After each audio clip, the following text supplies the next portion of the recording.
Bonjour à mes chers amis, bonjour à tous les Ivoiriens. Ces vidéos que je vais faire concernent, c'est vrai, la situation de la Côte d'Ivoire sur le plan de la misère des paysans.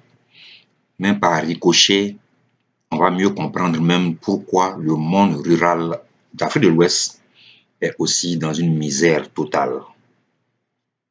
C'est vrai que les slogans politiques nous disent que le succès de la Côte d'Ivoire repose sur son agriculture, surtout sur le binôme café-cacao, qui aujourd'hui est largement concurrencé par le pétrole. On n'en parle pas assez. La Côte d'Ivoire, si ce n'est pas ces dernières années où le prix du cacao a un peu flambé, vendait plus de pétrole, faisait plus de recettes dans les ventes de pétrole que de cacao et de café. Malheureusement, les politiques n'ont pas su répartir aux populations les retombées des recettes faites par le pétrole. C'est normal. La misère qui touche le monde rural, le monde paysan, surtout le monde qui est lancé dans la production de café et de cacao surtout, est liée au statut même de la Côte d'Ivoire vis-à-vis du monde entier. Il faut remonter donc à une origine qui va expliquer pourquoi le monde paysan est dans cette misère. Je sais que je vais écorcher les sensibilités, mais nous sommes arrivés à un stade où il faut que les esprits s'ouvrent à la vérité.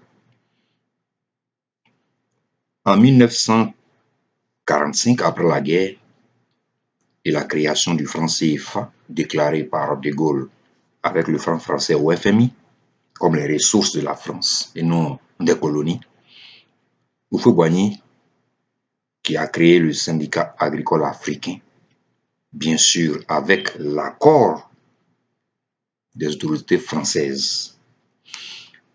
Il s'est trouvé à un moment donné qu'après la guerre et ce qui s'est passé à Tiaroy, les Français ont compris que s'ils ne prennent pas certaines choses par le devant, ils vont se faire submerger par les révolutions locales. Ils ont donc appuyé leurs forces sur les nouveaux fonctionnaires qui, après la guerre, ont été capables de mobiliser des masses populaires, comme Houphouët-Boigny. Donc, on lui permet de créer le syndicat agricole africain avec la condition que ça sera toujours sous le contrôle de Paris. Houphouët accepte le deal. Donc, finalement, qu'est-ce que Houphouët a fait des paysans ivoiriens à l'époque? Il a simplement signé un contrat d'embauche, je peux le dire ainsi, avec l'autorité française qui leur permettait d'avoir toujours la même mise sur la production ivoirienne. Au départ, c'était fait pour essayer de donner un certain prix d'achat plus efficace, plus concret aux cultivateurs, aux planteurs, producteurs ivoiriens vis-à-vis des grands producteurs français. Parce qu'ils n'avaient pas le même prix d'achat. Mais Houphouët a pu mettre en place un syndicat dont le but était de livrer mains et pieds liés la production à la France.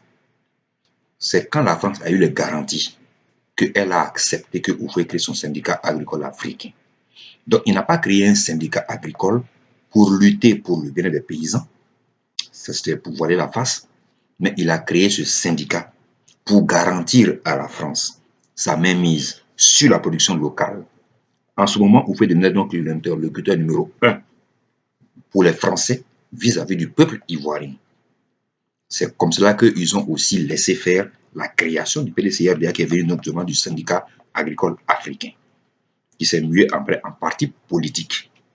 C'est pour vous dire que la misère à laquelle nous vivons aujourd'hui n'est rien d'autre que la résultante de ce qui s'est passé entre 45 et 60.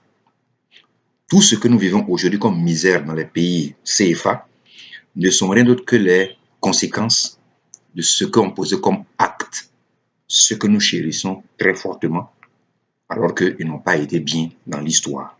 Car leur histoire n'a pas été écrite par nous, qui avons vécu leur histoire, mais ça a été écrit par les Français, qui nous ont présenté ces personnes comme les personnes qu'il fallait avoir à nos têtes pour espérer un développement durable.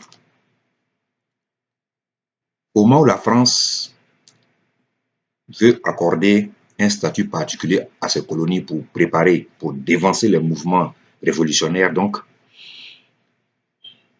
elle n'avait pas encore trouvé qu'en Afrique, en Côte d'Ivoire, du pétrole. Ce n'était pas encore connu. Ce qu'on savait que la Côte d'Ivoire pouvait produire, c'était les produits exotiques, c'est-à-dire les produits tropicaux de culture et non pas les produits comme le pétrole. Ce n'était pas encore découvert en Afrique en ce temps-là. Donc la Côte d'Ivoire n'était pas encore un pays qu'on pouvait penser pouvait régorger d'autant de ressources en tant que tel. Mais comme on découvrait au fur et à mesure des ressources dans le monde après, il fallait que la France garde sa main mise sur les colonies au cas où il y aurait des ressources qu'on n'a pas aujourd'hui, mais qu'on peut découvrir demain. Donc, pour avoir sa main sur les ressources du pays, la France a donc signé un contrat avec les mêmes dirigeants qui maintenant les permettaient, ces dirigeants-là, d'être les leaders uniques pour leur peuple auprès du français, du pouvoir français. Ils ont d'abord fait une constitution qui a débouché en 58 sur un référendum, qui a débouché donc sur son oui, le non pour la Guinée. Et on sait tous que le oui en 58 nous mettait dans une position de protectorat. C'est-à-dire, nous sommes un pays, on élit nos représentants locaux, on désigne notre employé colonial qui va parler en notre nom à la France, mais la France a toujours le pouvoir sur l'économie, la monnaie, la diplomatie et la politique générale. Pourquoi je dis cela? Quand la Côte d'Ivoire prend son indépendance, entre griffes bien sûr, en 1960, elle n'a pas changé le contrat qui existait depuis 1958 entre la Côte d'Ivoire et la France.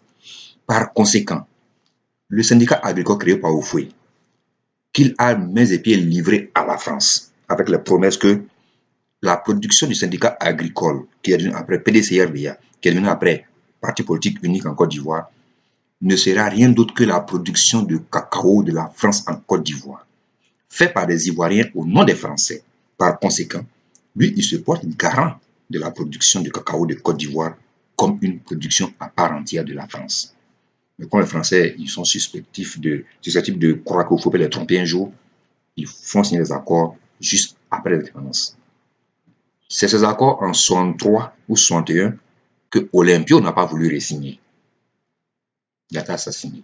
Que Modibo Keïta n'a pas voulu reprendre. Il a été mis en prison et tué après. Et ceux qui ont accepté, ou fait avec à leur tête, ont donc signé ces accords où la défense, l'économie et les affaires étrangères appartenaient à la France. Donc Houphouët avait pour ministre de l'économie un Français. Conan Bédier a été son premier ministre de l'économie et des finances dans 1975. Mais avant cela, ce sont des Français qui étaient les ministres de l'économie de Houphouët-Boigny. On voit donc bien que les Français ont installé au pouvoir quelqu'un qui pouvait garantir leur production agricole, qui fait que la Côte d'Ivoire n'était rien qu'une expansion agricole de la France. Donc toutes les productions que nous faisions, le cacao, le café, l'ananas et tout, n'étaient que pour la France. Houphouët donc a donc vendu la Côte d'Ivoire à la France comme étant un territoire d'expansion agricole, dont il était le contremaître. Donc tous ces écarts qu'il fera, tant que ça permet la production de ce dont la France a besoin, il est tranquille. Bien. Le second problème qui va sortir, qui explique la misère, c'est que donc les terres appartiennent à la France, non à la Côte d'Ivoire. Nous ne sommes donc pas propriétaires de nos terres. C'est vrai. Vous achetez la terre avec un paysan, avec un village BT ou à l'ouest de la Côte d'Ivoire. Vous avez l'autorisation de faire du cacao et autres. Si le cacao de Côte d'Ivoire appartenait à la Côte d'Ivoire, l'État n'aurait pas contrôlé même son prix. Je vais prendre un exemple tout simple. Les prix qui sont fixés dans le monde par le cacao, c'est une bourse qui a été créée par les Européens qui ne produisent aucun pied de cacao, mais qui créent une bourse qui leur permet de fixer un cours du cacao, d'après eux, en respectant les lois de l'offre et de la demande. Il y a un problème qui se pose. Qui offre le cacao au monde? Ce ne sont pas les paysans ivoiriens qui offrent le cacao. C'est l'État de Côte d'Ivoire qui est, comme je l'ai déjà dit, une expansion coloniale agricole de la France, qui propose l'offre et qui fait la demande du cacao. Ce sont les Occidentaux qui font la demande. Mais comme je l'ai déjà dit, la terre n'appartient pas à la Côte d'Ivoire, mais à la France. Donc la production du cacao n'appartient même pas à la Côte d'Ivoire, mais à la France. Donc c'est la France encore qui en même temps qui offre et qui demande. Donc la France ne va jamais perdre dans ce deal. C'est pour cela que c'est la France qui fixe le cours pour nous. Et nous, en tant qu'employés coloniaux à la tête d'une colonie, comme au temps du syndicat agricole, on se débat pour remettre aux producteurs quelque chose. On va aller donc sur ce pas. Le coût mondial aujourd'hui en dollars est de 2159 la tonne à New York, aujourd'hui 17 novembre, 18 novembre. C'est ça le cours de la tonne à New York. Et ce jour-là, avec le dollar converti en CFA, ça nous donne 1 200 1 127 francs CFA pour la tonne de cacao. Donc, 1200 francs par kilogramme à la bourse de New York pour chaque kilogramme de cacao. En même temps, en Europe, en France, le cacao est acheté à 1778 € la tonne, ce qui fait donc 1 167 000 et quelques francs la tonne, donc 1 166 000 en gros, 160 000, et donc 1167 francs le kilogramme de cacao en France. La bourse de New York paye mieux le cacao, les fèves de cacao, que les Français. Mais un problème se pose. Avec les accords du CFA, nous devons obligatoirement déposer, si on vend le cacao à New York, 50% de la recette faite en dollars. Parce que si vous partez bien sur le site de la BCAO ou bien du Trésor français, vous verrez que on nous informe que les avoirs qu'on dépose sont aussi les avoirs en devises étrangères. Donc, nous, on paye 50% du coût du dollar à la France. Comme on sait que le dollar est plus bas que l'euro, donc la France ne va pas accepter de prendre les dollars. Ils vont nous forcer à convertir les dollars en euros, donc on va perdre avant de déposer la moitié. Ou bien, en seconde solution, qu'est-ce que nous font? La France nous rachète le cacao à 1167 francs le kilogramme et va revendre le même cacao au marché de New York à, plus de 2000 francs CFA le kilogramme. Donc la France prend la marge bénéficiaire pour elle-même et après nous impose de payer les 50% journaliers qu'on doit déposer.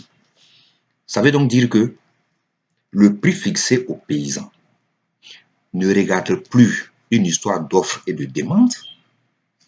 Le prix fixé aux paysans n'est même pas lié à un problème d'offre ou de demande. Le prix lié aux paysans est comme un salaire qu'on paye à des ouvriers.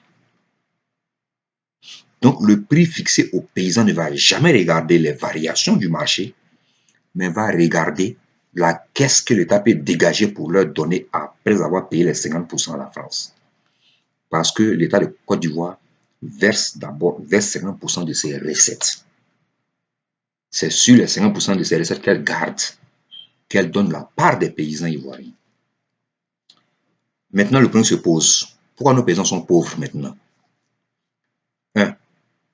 Le fait qu'on ne prenne que 50% de nos réserves que nous gardons, pour desquelles maintenant tirer ce qu'on a nos paysans comme un salaire de leur travail, montre que nos paysans ne sont pas les maîtres, les propriétaires du cacao. Ils ne sont que des ouvriers qui travaillent au compte d'un employé colonial, d'un contremaître qui est l'État de Côte d'Ivoire et qui rend compte à la France. Ma question est, si je prends ma terre et je ne fais pas du cacao, je fais peut-être du riz, qui va fixer le prix du riz pour moi? Même si je l'exporte, supposons que j'exporte du riz au Burkina. Je suis un grand planteur de riz, je fais des millions de tonnes par an et j'en exporte au Burkina. Qui va fixer le prix de mon riz?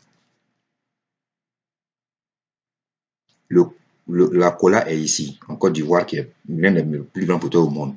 Qui fixe le prix de la cola? Ce sont les acteurs eux-mêmes qui fixent le prix de la cola. Et ça marche pour eux. Malheureusement, ils ont l'intention d'en faire une filière comme l'anacarde, le café de cacao, qui va donc provoquer cette chute, après on va venir pleurer. qui sont dans la misère après. Ça, c'est notre parenthèse. C'est pour dire que si vous voyez que l'État veut contrôler et contrôle le cacao comme une production nationale, comme un bien national, c'est parce que le cacao est au même titre que la population. On appelle ça en anglais livestock. En ce moment, vous n'êtes pas le propriétaire de ce que vous produisez. Vous n'êtes qu'un ouvrier qui produit pour un pays, pour quelque chose. Donc, vous n'avez pas l'autonomie de contrôle sur votre production. Mais attention, ce n'est pas l'État qui prête l'argent aux gens pour acheter les terres avec les BT, les Guéré, Yacouba et Wobé. Jamais. Les gens se démettent eux-mêmes pour aller acheter leur prix de leur hectare. L'État ne fait pas de prêt aux paysans pour produire. L'État même ne leur facilite même pas la confection du titre foncier rural. C'est un parcours de combattant qui prend des années, qui décourage même justement les uns et les autres. Pourquoi je l'ai déjà dit? Vous n'êtes pas propriétaire de la terre, donc faire un titre foncier rural, ça relève du parcours du combattant. Parce que ce n'est pas à toi. Si tu veux l'avoir, tu vas payer beaucoup d'argent. Moi, j'ai à payer, ma famille et moi, plus de, je ne sais plus combien de millions pour 20 hectares de forêt. Vous voyez, donc c'est pour dire que l'État a mis tout en œuvre pour que toi-même, en tant que paysan, tu n'aies même pas les moyens de pouvoir entamer une procédure de foncier rural. Parce que si on commence à donner aux paysans le titre foncier rural, automatiquement, ils deviennent propriétaires de leur terre. En ce moment, ils vont commencer à grandir en autorité sur la terre que l'État ne veut pas. Ça, c'est le premier point. L'État empêche que des paysans aillent vendre à un plus offrant leur cacao, au Ghana surtout. Cela démontre encore une seconde fois de plus que tu n'es pas le propriétaire du cacao que tu produis. Sinon, la logique aurait voulu que quand je fais une production de quelque chose, mais je vends là où ça marche pour moi. C'est la logique qui est la plus appliquée sur cette terre. Que je produis du riz, il paraît que le riz se vend plus cher à Abidjan, mais j'envoie ça à Abidjan pour vendre. Pourquoi on m'empêche d'aller vendre ça à Abidjan? On veut que je vende ça forcément à Boaké. Vous voyez ce que je veux dire? Donc, si l'État met comme crime contre l'État la vente du cacao hors du territoire ivoirien par des tierces personnes, autres que par les deux ports d'Abidjan, ça veut dire que toi qui fais le cacao dans ta plantation, tu n'en es pas le propriétaire. De vous à moi. Depuis quand avez-vous vu un ouvrier devenir plus riche que le patron? On sait dans tout ce monde entier, en Afrique, on a vu les ouvriers en Afrique, dans la misère la plus totale. C'est la même chose pour nos paysans. L'État dit que c'est pour lui le cacao et le café. Et les ouvriers ne comptent pas. Sinon, il aurait été plus facile qu'on laisse les ouvriers eux-mêmes créer leur circuit de vente, quitte à payer les taxes à l'État. Mais ce n'est pas le cas. Dans la seconde vidéo, je vais vous indiquer de comment ça se passe dans le circuit du café cacao pour que vous compreniez que les paysans ne peuvent même pas quitter leur statut de producteur autre que producteur. C'est-à-dire, l'État a mis des verrous pour que les producteurs eux-mêmes ne puissent même pas avoir la charge de commercialiser leurs produits. Tout ce qu'ils font, c'est produire. En fait, ils ne vendent même pas le cacao.